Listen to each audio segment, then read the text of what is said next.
Ternyata sebenarnya ada perdebatan di balik itu. Apakah DPRD itu legislatif?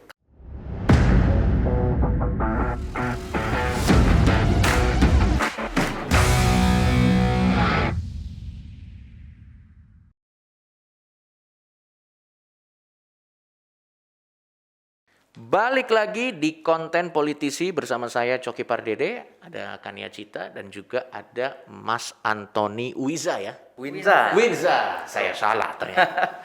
Mas Antoni, terima kasih mau datang lagi di episode selanjutnya. Siap. Ini sekedar off the record. Mas Antoni tadi sempat nanya, tolong jangan ditanya yang susah-susah ya.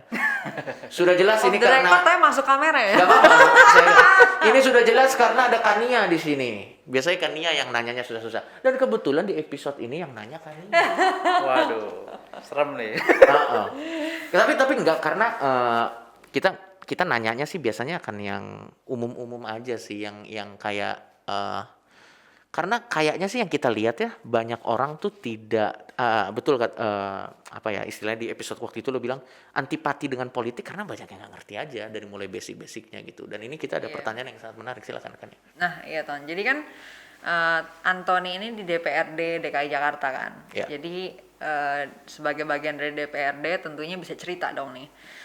Gimana sih sebenarnya hubungan antara DPRD dengan gubernur? Karena kita biasanya tinggal nerima headline beritanya aja tuh. Betul. Kan? Tiba-tiba misalnya DPRD, anggota DPRD memprotes gubernur ini gitu atau apa. Tapi kita sebenarnya kurang paham antara DPRD sama Secara gubernur ini. desk jobnya harusnya Ya, bagaimana sih? sebenarnya kerjanya tuh masing-masing ngerjain apa gitu dan hubungannya gimana?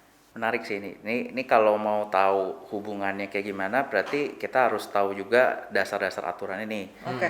Nah, kalau dasar-dasar aturannya sih sebenarnya masih banyak kan yang bingung sebenarnya gubernur atau DPRD sih yang lebih tinggi gitu ya. Itu ya benar. Sebenarnya sejajar. Oh. Itu adalah mitra yang sejajar. Jadi nggak bisa tuh ya misalnya gubernur punya otoritas apa bubarin DPRD atau nggak bisa. apa mecat DPRD itu. Ya. Nah, tapi ini juga ada perdebatan di kalangan intelektual ahli tata negara ya. Baik. Sebenarnya DPRD itu makhluk apa? Masalahnya gini, kan kita sering tahu ada namanya trias politika kan. Yeah. Misalnya ada yudikatif, legislatif, eksekutif. Ya. Kita selalu mikir DPRD ya legislatif, Ternyata? daerah. Iya. Ternyata sebenarnya ada perdebatan di balik itu.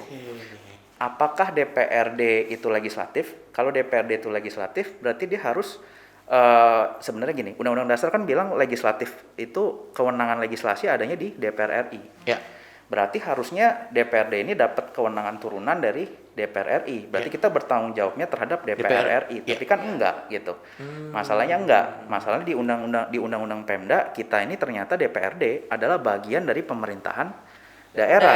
Jadi definisi pemerintahan daerah itu isinya dua, DPRD dan kepala daerah yang merupakan mitra yang sejajar.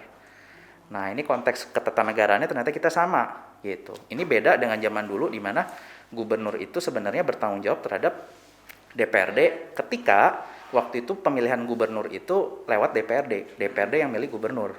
Sekarang udah beda, gubernur pakai pilkada. Sehingga ini kita mitra yang sejajar dan banyak yang bilang bahwa kita ini di dalam satu bagian dari eksekutif.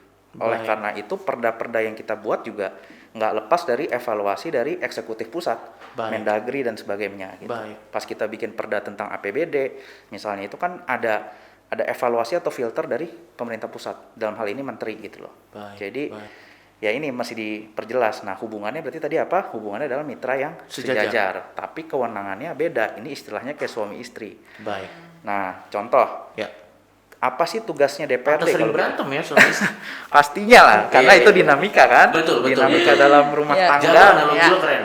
Lanjut. Nah, kayak suami istri. Nah, yang disebut istrinya kalau gua boleh bayangkan mungkin DPRD lebih cocok. Kenapa? Karena kita yang pegang biasanya kan kebanyakan ada yang pegang anggaran istri nih, tapi ada juga yang pegang suami lah, itu beda-beda. Tapi kalau dibayangkan gua umumnya misalnya yang pemegang anggaran itu sebenarnya DPRD, yang megang kuasa untuk pembentukan perda itu DPRD.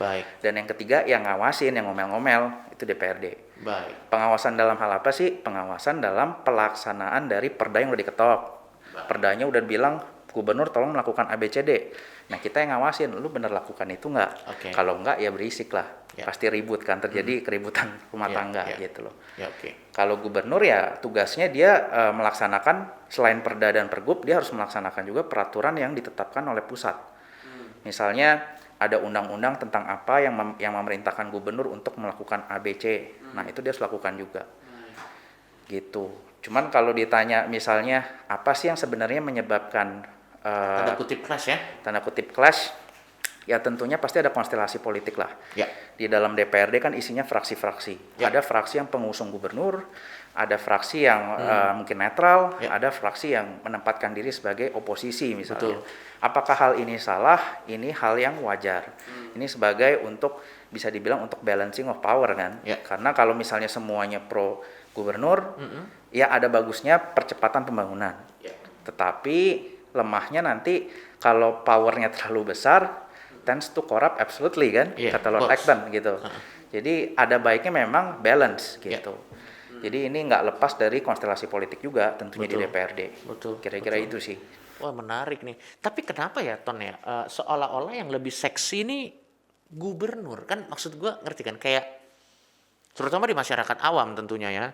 Jawabnya terima kasih Pak Gubernur, Betul. atau maki-maki juga gubernurnya gitu ya. Atau Nggak ada let's yang say misal dilayangkan ditanya ke lo DPRD. lebih pilih mau jadi DPRD atau jadi gubernur, kayaknya orang pasti pilihnya gubernur. Ya, Padahal ternyata setelah lo jelaskan dengan sangat baik, ternyata partner.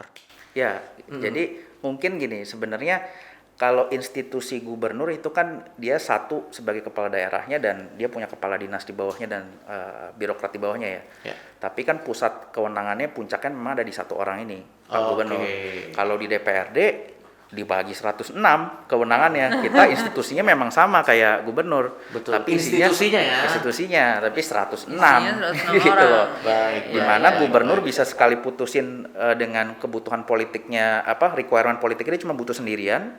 Sedangkan kalau DPRD harus ngobrol antar fraksi dulu, lu setuju nggak kalau fraksi kita ngajuin ini? Ya. Nah, sebagaimana kita tahu biasanya kebijakan publik yang baik nih, menurut yang teori-teori lah ya, Ya. itu ada 3. Yang pertama, apakah kebijakan publik itu secara teknis benar dulu nggak? Yang kedua, apakah mampu diimplementasikan atau tidak? Ya. Dan yang terakhir yang suka lupa, apakah politically supportable? Apakah bisa disupport?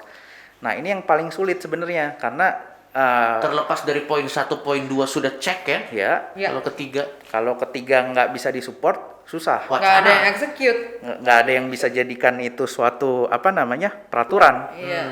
yang melandasi kebijakan publik itu nggak akan goal. Iya. Tapi yang sering terjadi juga malah kalau dari pandangan gua banyak kebijakan publik yang secara politik disupport banget karena ternyata dapat electoral point di situ dari kebijakan itu misalnya. Oke. Tetapi sebenarnya itu secara teknis nggak benar juga, nggak menjawab masalah apapun di masyarakat. Oke. Akhirnya cuma ngabis-ngabisin anggaran. Atau kebalikan, misalnya secara politik bisa disupport karena electoral point-nya bisa diambil nih, kayaknya ngejual banget di program. Terus secara secara teknis benar bisa menjawab pertanyaan. Ya. Tapi ternyata nggak punya kapasitas organisasi buat mengimplementasikannya. Ya, jadi kalau dia sudah punya programnya bagus, tapi ternyata tidak punya sebuah lembaga untuk mengimplementasikan itu juga ya. Nggak punya Namanya dukungan politik. nggak punya kapasitas untuk implementasi, misalnya Ya. dinas-dinasnya kayaknya mesti ada upgrade dari segi Kapasitas. kapasitasnya. Capacity Ya. building. Karena kebanyakan jadinya cuma bagus di atas kertas, peraturan kita wah hebat sekali lah, semua diatur, ini diatur, itu diatur. Tapi bisa nggak sih dilakukan? Nah ini sering jadi pertanyaan masyarakat bahwa hukumnya ada nggak sih? Ada. Yang suka salah adalah penegakannya. Kan di atas kertas masih perlu ditegakkan di lapangan. Betul. Ini yang sering menjadi masalah. Kalau di dalam kebijakan publik ini masalah implementasi, Oke. government failure gitu. Ya. Jadi cuman jago di atas kertas, perencanaannya bagus, tapi nggak bisa eksekusi buat apa gitu. Nah, gue mau tanya Ton, biasanya pada saat lagi menulis, tentunya dengan maksud baik ya, dengan maksud baik dan mengadres masalahnya, tentunya dibikin sedetail mungkin dong. Ya. Tapi ada nggak orang di situ yang keep in check in reality? Ya harusnya sebagai DPRD yang punya punya kewenangan untuk supervisi juga, kewenangan untuk membahas perda juga, kita harus balance. Misalnya kalau ini kayaknya nggak mungkin bisa diimplementasiin. Terlepas dari bagus atau enggak ya? Iya, terlepas dari bagus atau enggak, kayaknya kita belum punya kemampuan untuk itu gitu misalnya untuk melaksanakan ini. Lebih baik ini kita tunda dulu misalnya, kita upgrade dulu kapasitasnya karena jangan sampai yang jadi permainan hati di sini adalah ekspektasi masyarakat. Betul. Sudah melihat Perdanya hebat, tapi cuman jadi jualan politik aja. Backfire-nya gila ya. Iya, misalnya ada masyarakat demo minta untuk bikin perda A dong, atau pergub B gitu ya. Nah, Pak Gubernurnya bikinin, atau misalnya DPRD bersama Gubernur bikin perda. Ya. Tapi jangan-jangan nggak usah dipikirin apa dikerjain atau nggak. Yang penting ini perda. Tapi masalah misalnya prokes gitu, misalnya apakah mau diterapkan atau enggak, kita lihat masih banyak sekali pelanggaran prokes. Padahal peraturannya ada. Jadi masalah penegakan. Nah, emang menjadi isu sebenarnya di realitasnya penegakan itu kan ada masalah juga dengan political point dari orang yang ingin menegakkan. Misalnya Pak Gubernur ingin menegakkan. Nanti kalau menegakkan kan pasti ada gesekan. Ya. Kalau ada gesekan kan electoral point-nya bisa berkurang. Betul. Ini sebenarnya jadi mendiskreditkan orang yang ingin menegakkan peraturan juga ketika masyarakatnya juga merasa bahwa saya nggak suka ditegakkan ke saya gitu. Akhirnya mungkin ada kecenderungan untuk para penegak, misalnya di gubernur dan segala macam, untuk jangan ditegakkan ke sinilah. Nah ini akan bisa jadi masalah tebang pilih. Oke. Gitu. Yang akhirnya nanti jadi bom waktu tentunya ya. Jadi bom waktu gitu. Betul. Nggak ada kepastian hukum gitu. Ya. Nah, menyambung analogi lo yang cukup menarik mengenai bahwa ada suami istri dalam hubungan antara gubernur dan juga DPRD. Menurut lo pada saat ada cekcok, mungkin bukan cekcok ya, mungkin cekcok is a strong word, dan bisa jadi kan media aja yang ngejual itu seolah-olah mungkin ada diskusi lah, kita pakai kata yang agak di tengah, ada diskusi, ada cross check atau ada yang saling mengingatkan dan yang lain-lain. Menurut lo itu tanda bahwa rumah tangganya berjalan dengan baik nggak sebenarnya? Ya sebenarnya cuma gue kasih disclaimer dulu nih. Jadi yang gue bilang misalnya kepala keluarga kan memang ada yang laki-laki ada yang perempuan gitu ya. Ya terserah lah ya. Tapi intinya siapa yang jadi kepala misalnya DPRD suami atau istri itu kan tiap orang beda-beda. Oke. Nah cuman dalam konteks misalnya dalam konteks DPRD sama Pemprov memang mitra yang sejajar, dan kalau mau dianalogikan sebagai keluarga yang sehat apakah berantem terus? Sebenarnya asal berantemnya bukan berantem yang di luar etika ya. Misalnya berantem yang nggak ada juntrungannya gitu. Tapi kalau cuman masalah diskusi tentang planning dan ada perbedaan pendapat, selama itu untuk kepentingan keluarga besar itu sehat gitu. Jadi jangan ada overpower di satu institusi gitu. Misalnya suami terlalu powerful sampai nggak mau dengerin istri misalnya, atau kebalikan istri terlalu powerful sampai nggak mau dengerin suami ngomong apa. Nggak bagus juga. Itu nggak bagus juga. Jadi untuk kepentingan bersama gubernur dan DPRD harus punya dialog yang baik, komunikasi yang oke ya. Nah, tapi kan itu sudah diatur juga di misalnya kode etik. Batasannya di mana sih saling berdiskusi tanda kutipnya ya? Betul. Apakah di luar kode etik ya itu udah kena etik, berarti ada badan kehormatan yang akan memproses itu. Begitu juga dengan gubernur. Jadi sebenarnya sehat-sehat aja selama nggak keluar dari frame koridor yang tadi itu ya. Etik dan hukum ya. Gitu. Dan juga kan udah ada kewenangan supervisi juga. Misalnya kita DPRD sebenarnya bisa melakukan selain pertanyaan biasa, tapi bisa lebih formal dengan interpelasi. Dari interpelasi bisa naik misalnya ke hak angket. Dari hak angket bisa hak menyatakan pendapat. Baru nanti bisa diproses di pemerintah pusat dan Mahkamah Agung. Kalau misalnya kita rasa kayaknya ini nggak bener deh gubernurnya gitu. Gitu kira-kira. Jadi sebenarnya itu udah check and balance sih. Ya. Jadi sebenarnya yang perlu kita garis bawahi adalah pada saat ada berita-berita itu sebenarnya untuk kebaikan rumah tangganya ya, for the sake of rumah tangganya, dan ya memang kita harus bisa mendalami, dan sayangnya biasanya di headline berita tersebut tidak ada sih mengenai masalahnya, biasanya cuman tanda kutip ributnya aja dramanya, misalnya si ini membentak si ini begitu. Oke. Thank you Anton. Menurut gue sangat enlightening sih. Gue jadi tahu banyak mengenai ternyata memang adalah mungkin kalau yang paling simple adalah partner yang setara ya, kurang lebih ya. Iya, mitra yang sejajar kalau bahasa di undang-undang. Di undang-undang tuh mitra yang sejajar. Oke. Ya, segitu dulu kali ya dari episode politisi kali ini. Udah cukup menjawab gimana hubungan antara DPRD dengan gubernur.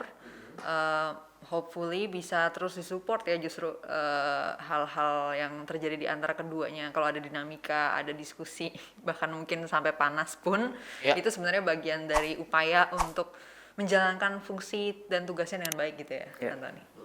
Sampai ketemu di episode-episode politisi berikutnya.